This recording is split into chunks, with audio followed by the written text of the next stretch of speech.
Imamat 14.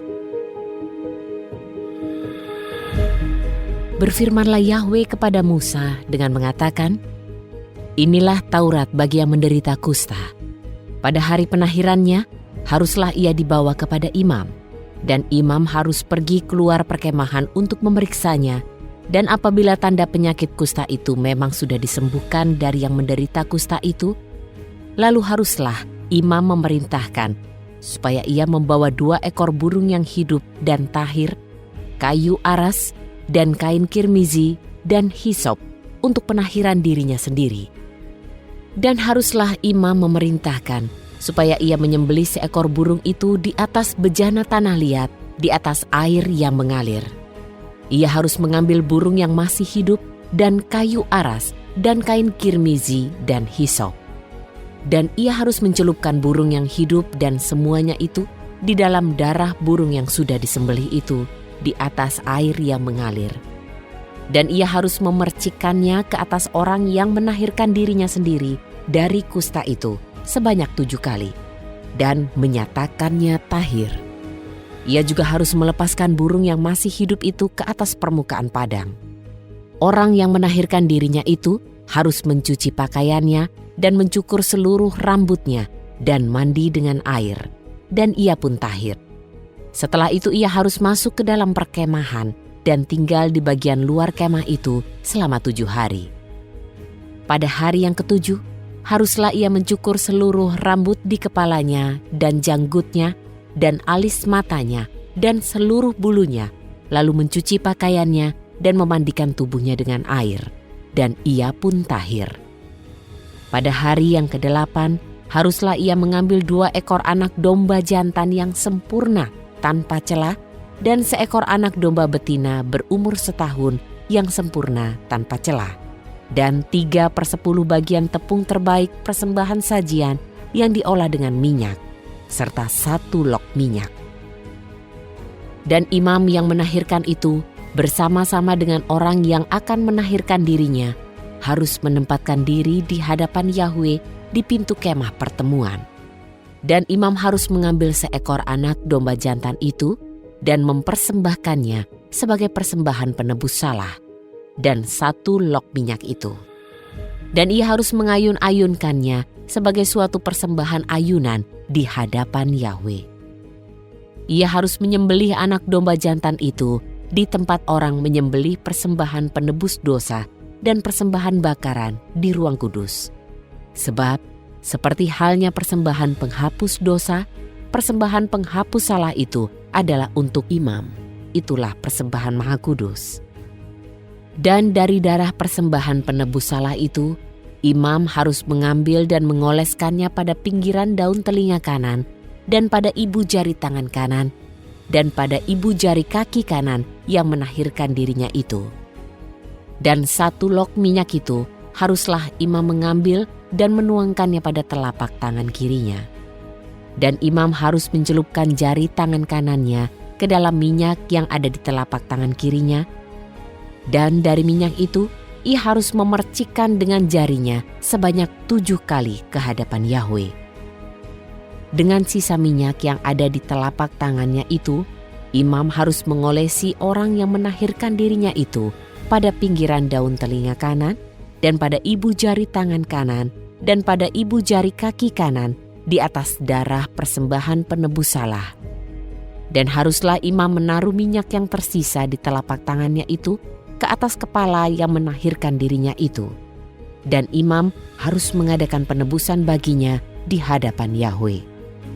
Imam harus membuat persembahan penghapus dosa dan harus mengadakan penebusan bagi dia yang ditahirkan dari kenajisannya itu.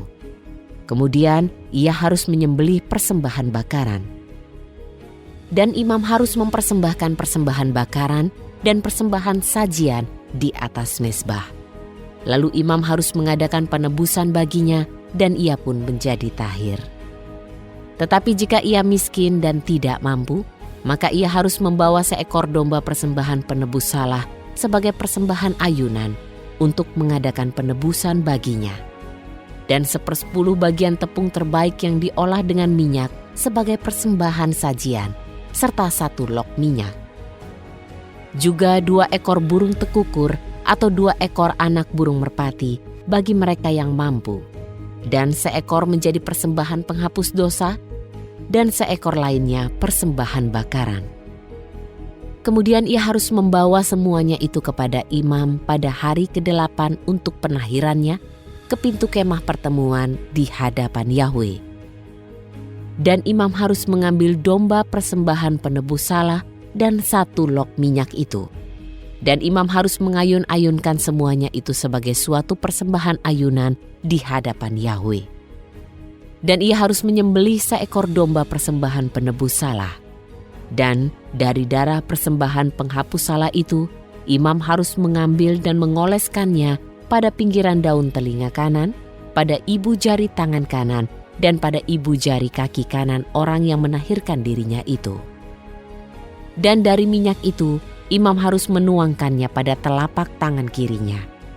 Dan dari minyak yang di telapak tangan kirinya itu, imam harus memercikkannya dengan jari tangan kanannya sebanyak 7 kali ke hadapan Yahwe.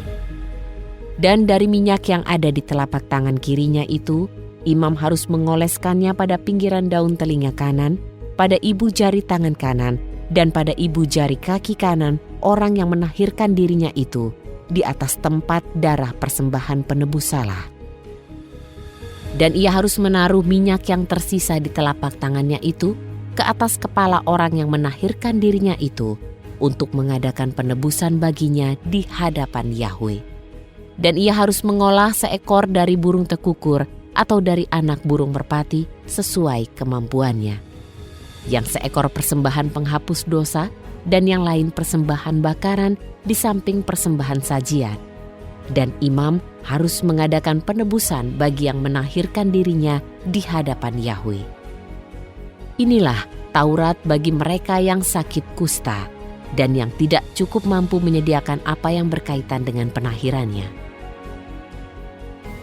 Berfirmanlah Yahwe kepada Musa dan kepada Harun dengan mengatakan, "Jika kamu masuk ke tanah Kanaan yang akan kuberikan kepadamu sebagai harta milik, dan aku mendatangkan penyakit kusta di rumah di negeri milikmu, maka ia yang memiliki rumah itu harus datang dan menyatakan kepada imam dengan mengatakan, 'Di dalam rumah tampak kepadaku seperti ada suatu tanda penyakit.' Dan imam harus memerintahkan agar mereka mengosongkan rumah itu pada saat sebelum imam datang untuk memeriksa tanda penyakit kusta itu, agar setiap yang ada di dalam rumah itu tidak menjadi najis. Sesudah itu, imam datang untuk memeriksa rumah itu. Dan ia harus memeriksa tanda penyakit itu, dan perhatikanlah tanda penyakit pada dinding rumah itu. Lekukan-lekukan kehijauan atau kemerahan dan kelihatannya lebih dalam daripada dinding rumah itu, maka imam harus keluar melalui pintu rumah itu dan menutup rumah itu 7 hari lamanya. Pada hari ke-7, imam harus datang kembali untuk memeriksanya. Dan jika tanda penyakit telah menyebar pada dinding rumah itu, maka imam harus memerintahkan supaya mereka mencungkil batu-batu yang terdapat tanda penyakit itu, lalu membuangnya ke arah tempat yang najis, keluar dari kota itu. Dan ia harus mengikisnya dari sekeliling rumah itu dan menuangkan debu yang mereka kikis ke arah tempat yang najis, keluar dari kota itu. Lalu mereka harus mengambil batu-batu yang lain dan memasangnya ke dalam tempat bekas batu itu. Ia juga harus mengambil tanah liat lain dan melapisi rumah itu. Apabila tanda penyakit itu muncul lagi dan menyebar di dalam rumah itu, setelah ia mencungkil batu-batunya dan setelah ia mengikis rumahnya, maka haruslah imam masuk dan memeriksa. Dan jika tanda penyakit itu telah menyebar dalam rumah, itulah kusta yang ganas, maka rumah itu najis. Dan ia harus merobohkan rumah itu, batu dan kayu dan seluruh tanah liat dari rumah itu, dan membawanya ke tempat yang najis keluar dari kota itu. Dan yang masuk ke dalam rumah itu selama ia menutupnya menjadi najis sampai petang. Dan yang tidur di dalam rumah itu haruslah mencuci pakaiannya, dan yang makan di dalam rumah itu haruslah mencuci pakaiannya. Apabila imam masuk memeriksa dengan sungguh-sungguh dan ternyata tanda penyakit itu tidak menyebar di dalam rumah setelah rumah itu dilapisi, maka imam harus menyatakan bahwa rumah itu tahir, sebab tanda penyakit itu telah disembuhkan. Dan untuk penahiran rumah itu, haruslah imam membawa 2 ekor burung, kayu aras, kain kirmizi, dan hisop. Dan haruslah ia menyembelih seekor burung di atas bejana tanah liat, di atas air mengalir. Haruslah ia mengambil kayu aras dan hisop dan kain kirmizi dan burung yang masih hidup itu, lalu mencelupkannya ke dalam darah burung yang sudah disembelih dan ke dalam air yang mengalir. Kemudian ia harus memercikkan ke rumah itu 7 kali.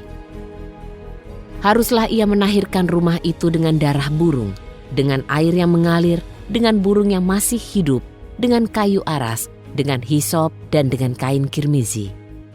Dan ia harus melepaskan burung yang masih hidup itu ke arah luar kota, ke permukaan padang terbuka. Dan ia harus mengadakan penebusan bagi rumah itu, maka rumah itu pun tahirlah. Inilah Taurat untuk setiap penyakit kusta, dan untuk setiap kudis, dan kusta pada pakaian, dan pada rumah, dan pada pembengkakan, dan pada bisul, dan pada bercak terang, untuk mengajarkan tentang masa najis dan masa tahir. Inilah Taurat tentang kusta.